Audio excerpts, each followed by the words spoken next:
జన్మ ధన్యమవుతోంది.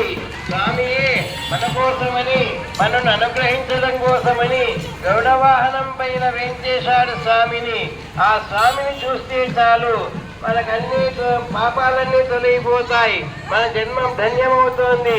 ఒకసారిగా గరుడ వాహనరూఢుడైన స్వామిని, స్వామివారి యొక్క పాదాలను, స్వామివారి యొక్క హస్తాలను, స్వామివారి యొక్క భుజాలను, స్వామి చేత ఉండే సుదర్శన పాంచజన్యాలను, స్వామివారి కిరీటాన్ని దర్శించండి.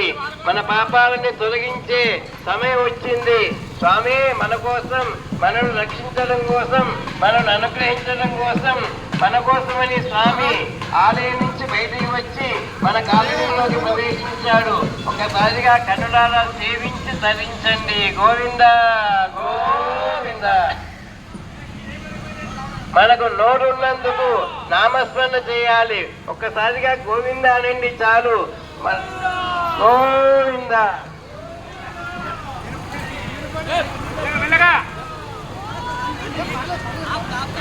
వేదాహమేతం పురుషం మహాంతం ఆదిత్యవర్ణం తమసస్తు పారే సర్వాణి రూపాని విజిత్య ధీరః నామాని కృత్వా వివదన యదాస్తే దాతా పురస్తాత్ యమదా జహారాన్ శక్ర ప్రవిద్వాన్ లైట్లు ముందుకు రావాలి, లైట్లు ముందుకు రావాలి. లైట్లు ఉండిపోయినాయి.